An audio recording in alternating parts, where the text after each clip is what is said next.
বন্ধুরা, আজকে আমি মনোমোহিনী খাজা কাঁঠালের চাটনি বানিয়েছি। কেমন করে করলাম আপনারা প্রথম থেকে শেষ পর্যন্ত দেখতে থাকুন এবং কমেন্ট করে আমাকে জানাবেন।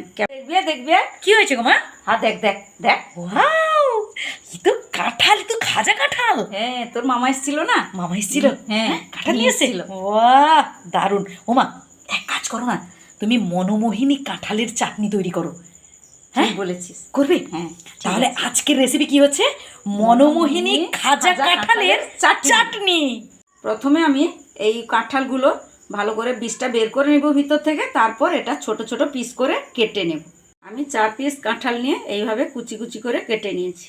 দিয়ে দিয়েছি, গ্যাসও ধরিয়ে দিয়েছি, কড়াটা গরম হয়ে গেছে। এরপর অল্প তেল দিলাম, অল্প আদা কুচি নিয়ে নিয়েছি, থেতো করে নেব। নিয়ে থেতো করে নিচ্ছি।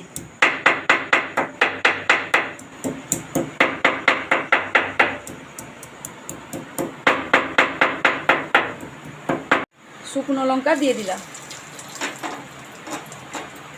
এলাচও দিয়ে দিলাম, তেজপাতাও দিয়ে দিলাম।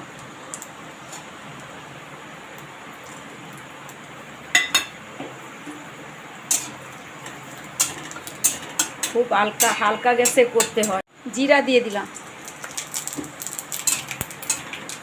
আদা কুচি দিয়ে দেব, ওই কাঁঠালগুলো যে কেটে রেখেছিলাম এগুলো দিয়ে দিলাম। সময় প্রচুর পরিমাণে আম কাঁঠাল পাবেন, তবে আমের সিজনটা তো চলে যাচ্ছে, গ্রামের আমগুলো সব শেষ। এবারে সব বিদেশের আম এবারে ঢুকছে, আর কাঁঠাল তো এবারে পেকে যাচ্ছে। আষাঢ় মাস আসছে, রথের সময় প্রচুর কাঁঠাল। আমাদের এখানে রথ হয় না, ডেমুরিয়ার রথ, বিশাল রথ, আর প্রচুর কাঁঠালের আমদানি। এখন কাঁঠালের গন্ধে যেন মোমো করে। ঘরে একটা কাঁঠাল যদি রেখে দেওয়া যায় তো তাহলে আর মানে কাউকে খুঁজতে হবে না, বোঝা যাবে যে এইখানেই কাঁঠালটা আমার আছে, পেয়ে যাবো আমি। এইভাবে আপনারা কাঁঠালের চাটনি করবেন, আমি যেইভাবে আপনাদের দেখাচ্ছি। গ্যাস খুব অল্প করে, এক সুন্দর একটা গন্ধও বেরাচ্ছে, যেন মোমো করছে একদম। ঘরটা যেন মনে হচ্ছে কাঁঠালে যেন ভর্তি হয়ে গেছে, এত সেন্ট বেরাচ্ছে। এর সেন্ট মনে হচ্ছে যেন মোমো করছে। আমি ওই গরম জলটা করে রেখেছিলাম, পরিমাণ মতো দিয়ে দেব। এরপর আমি অল্প একটু হলুদ দিয়ে দেব। দিয়ে দিলাম। মেলা যেতাম, আমাদের ওই ডেমরিয়া মেলা আছে, আর একটা মেলা আমাদের বাবার বাড়ির কাছে হয় রথের মেলা। সেটা হচ্ছে মানে গ্রামের দিকে আর কি। সেটাও এইভাবে এত বড় করে হয় না, আর প্রচুর ধরনের কাঁঠাল। আর আমি পরিমাণ মতো লবণ দিয়ে দেব, পরিমাণ মতো চিনি দিয়ে দিলাম। মেলা গেলে এইভাবে কাঁঠাল আপনারা খাবেন এবং এইভাবে রান্না করবেন, খেতেও ভালো লাগবে। এখন তো প্রায় কাঁঠাল মানে হাটে বাজারে রান্না করতে করতে মনে পড়ে যাচ্ছে বাচ্চাকালে, হ্যাঁ, যে রথের মেলা যাওয়ার কথা খুব মনে পড়ে যাচ্ছে। বাচ্চাকালে হ্যাঁ, বাবার হাত ধরে যখন যেতাম, বেলুন আর হচ্ছে চুড়ি কেনার খুব শখ থাকতো, বলো মা? হ্যাঁ হ্যাঁ, বেলুন কিনবো আর হচ্ছে হাতের চুড়ি কিনবো। এটা মানে হচ্ছে দোকানে তো ভিড়, প্রচুর ভিড়। আর পাঁপড় ভাজা, হ্যাঁ পাঁপড় ভাজা। হ্যাঁ, তখন এই বড় সাইজের পাঁপড়গুলো কিন্তু ওই রথের মেলায় খেতাম বেশি, যেটা সচরাচর শহরের দিকে দেখতে পাওয়া যায় না।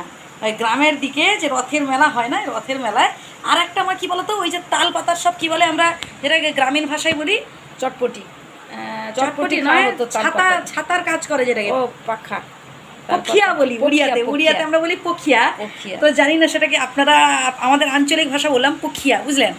তো আমাদের রথের মেলায় পখিয়াটা হচ্ছে খুবই মানে বিখ্যাত এবং জনপ্রিয় একটা, শহরে কিন্তু পাওয়া যায় না, কাজ করে এটাই। তো আপনারা এই পখিয়াটাকে দেখেছেন কিনা অবশ্যই একটু কমেন্ট করে জানাবেন, বা আপনারা ব্যবহার করেছেন কিনা। আর আপনাদের শৈশবে রথের মেলা কেমন কাটতো, বা আগে থেকে আপনারা কেমন আনন্দ উপভোগ করতেন, অবশ্যই কমেন্ট করে জানাবেন। করতে করতে আমার চাটনিও হয়ে গেল। ওয়াও, বন্ধুরা দারুণ তো, আমি খাওয়াবো। আমি গল্প করতে করতে সুন্দর চাটনি করে ফেলে। এই যে চাটনি কত সুন্দর হয়ে গেল, বেশ সুন্দর, কালারটাও দারুণ হয়েছে। আচ্ছা মা, এতে বাদাম কিশমিশও দেওয়া যেতে পারে, বাট দেবো না, আমরা বাদাম কিশমিশ ছাড়াই খাবো।